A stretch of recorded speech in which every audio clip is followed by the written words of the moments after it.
सफलता सिखाती है सभा में खड़े रहना, जिद सिखाती है सफलता के लिए अड़े रहना।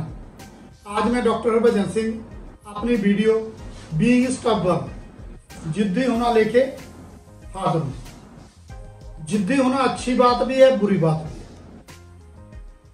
देखना चाहिए कि हम जिद का उपयोग अच्छे मिशन के लिए करते हैं, राइट मिशन के लिए करते हैं, या बुरे मिशन, रॉन्ग मिशन के लिए करते हैं। जिंदगी के हर स्टेप पे सही दशा और दिशा में जिद होनी चाहिए। एम के लिए, थीम के लिए, अपने पैशन के लिए, प्रोफेशन के लिए, मिशन के लिए, विजन के लिए आपको सही दिशा में जिद होनी चाहिए। जिद केवल बुरी ही नहीं होती, जिद तो जरूरी होती है मुश्किलों में जीतने के लिए। जिद का असल अर्थ मुश्किलों में हार ना मानने वाला, डटे रहने वाला, लगातार मेहनत करने वाला। जिद्दी लोग ही इम्पॉसिबल को आई एम पॉसिबल बना देते हैं। जिद्दी लोग ही नए कीर्तिमान स्थापित करते हैं। जब नए कीर्तिमान स्थापित होने की बात होती है तो पहले तो लोगों की भीड़ होती है। वही भीड़ हौली हौली धीरे धीरे संख्याओं में बदल जाती है, और वही संख्याओं में धीरे धीरे लोग कम होते जाते हैं। कुछ लोग अपनी किस्मत का रोना रोते हैं, कुछ हालात का।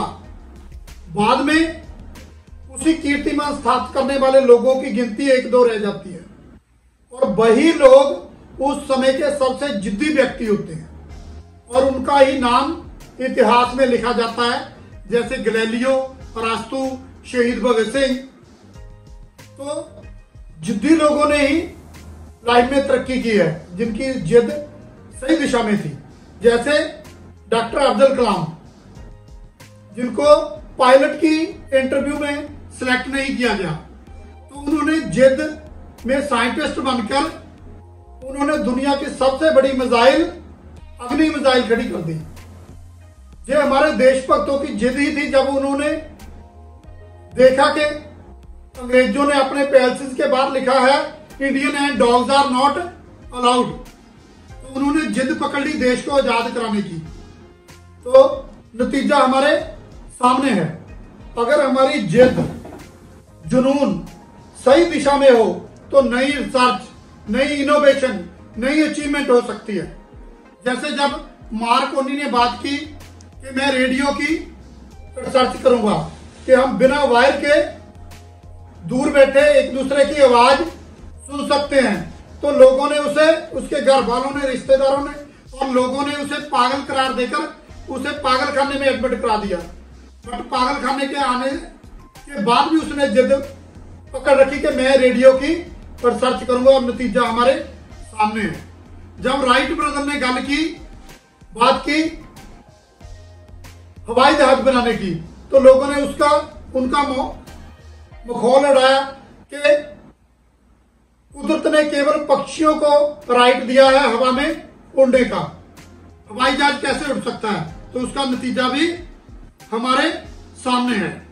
अगर किसी व्यक्ति की जिद, जुनून सही दशा और दिशा में पागलपन की लिमिट से आगे तक का हो, तो उस व्यक्ति की सक्सेस को कोई नहीं रोक सकता। जैसे हम देखते हैं कि हमारे देश की मशहूर गायिका लता मंगेशकर, जिसको 1948 में शहीद फिल्म के डायरेक्टर ने ये कहकर मना कर दिया था कि गाना आपके बस की बात नहीं है, बट लता जी ने जिद रखी, और आज उनको बच्चा बच्चा जानता है, और उनका गीत है मेरे वतन के लोगों हर भारतवासी जानता है। और आज ये बात भी है कि उनकी डेथ के बाद उनके गले के ऊपर रिसर्च की जाएगी। तो कुछ जिद्दी लोग ही मानवता के लिए लड़े हैं, बाकी तो आज भी वहीं के वहीं खड़े हैं। So be stubborn about your goals, otherwise your goals will burn without your souls. अगर जिंदगी में सफलता के लिए, जिंदगी में तरक्की के लिए मंजिलें जिद्दी हैं, रास्ते जिद्दी हैं, तो हमें अपने हौसलों को भी जिद्दी रखना होगा, जिद्दी बनाना होगा। जिद को आमतौर पे वीकनेस और बुरा माना जाता है, बट अगर जिद सही दशा और दिशा में हो तो जिद्दी होने से बड़ी कोई स्ट्रेंथ नहीं है। अगर जिद्दी लोगों, जिद्दी बच्चों, जिद्दी नौजवानों या जिद्दी लोगों की जिद को सही दशा और दिशा में ले जाया जाए तो वो सोसाइटी का एसेट्स बन जाते हैं।